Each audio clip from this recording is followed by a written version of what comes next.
Hey there, my name is Rick and I am going to show you how to make a fruit tart. This is definitely not something that is easy to do, but the end result is amazing. I honestly cried the first time I made this. I had spent all day in the kitchen making it, and when I produced this fruit tart, I literally started crying because I had actually created something so beautiful. It's not easy. There are lots of opportunities to mess up, so I want to do this video to help you avoid some of those pitfalls. If you're going to do this, you should probably block out a full day to do it. You don't want to be under any sort of pressure. You're probably going to mess a step or two up, so you want to be able to start from scratch on that step. So there's essentially 4 parts to the fruit tart. There is the crust, which is very delicate. There is the creamy filling that goes on top of the crust. There's the fruit that's arranged on top, and then there's a glaze. So the first thing we're going to talk about is the sugar crust.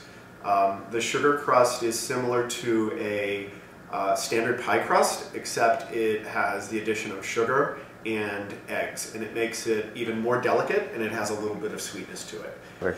So when you're making the crust, there's actually 4 steps in making the crust. There's the blending of the ingredients, in making it into a ball, then you chill the ball rather, then you roll it out, and then you have to bake it. And again, for the crust we have our dry ingredients, which would be flour, sugar, and baking soda, and our fats, which are butter and Crisco. And then we're also going to add a little bit of egg in. The fats need to be chilled. So what I'm going to do is grab butter and Crisco. So what I'm going to do is I need to chill this, and I'm going to chop up the butter into little pieces, and then I'm going to add the Crisco in a ball, and then I'm going to put it in the refrigerator and chill it, and then we'll pull it out later. So it's 5 tablespoons of butter, 1, 2, 3, 4, 5. And so what I do is I cut it into tiny little cubes, and then I put it in the refrigerator. So I just slice it up into, they're probably like a centimeter thick, and then centimeter slices.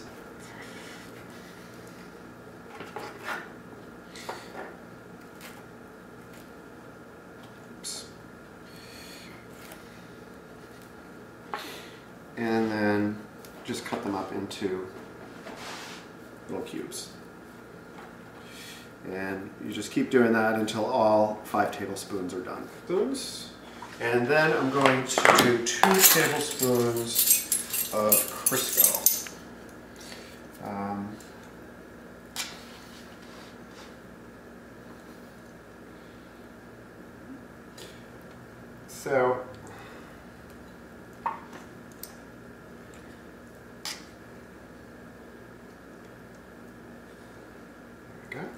And then we put this in the refrigerator to chill.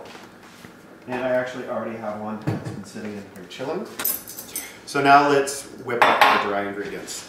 So you get yourself a bowl, and it's 1 1/3 cups of, where's my measuring cup? Should we have this stuff all set up ahead of time? 1 1/3 cups of flour. There's 1. 1/3. And then the recipe calls for anywhere from 3 to 7 tablespoons of sugar. I just use somewhere. Let me wipe this off. I just use 5, which is like halfway. I know the more sugar you put in it, the more difficult it is to work.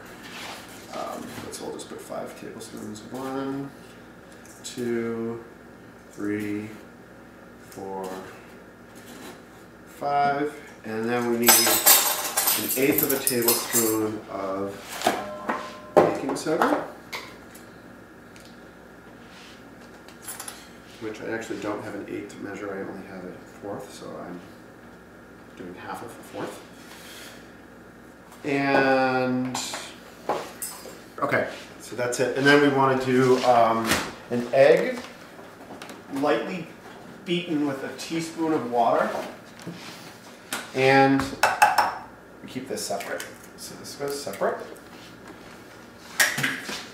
And we need a teaspoon of water.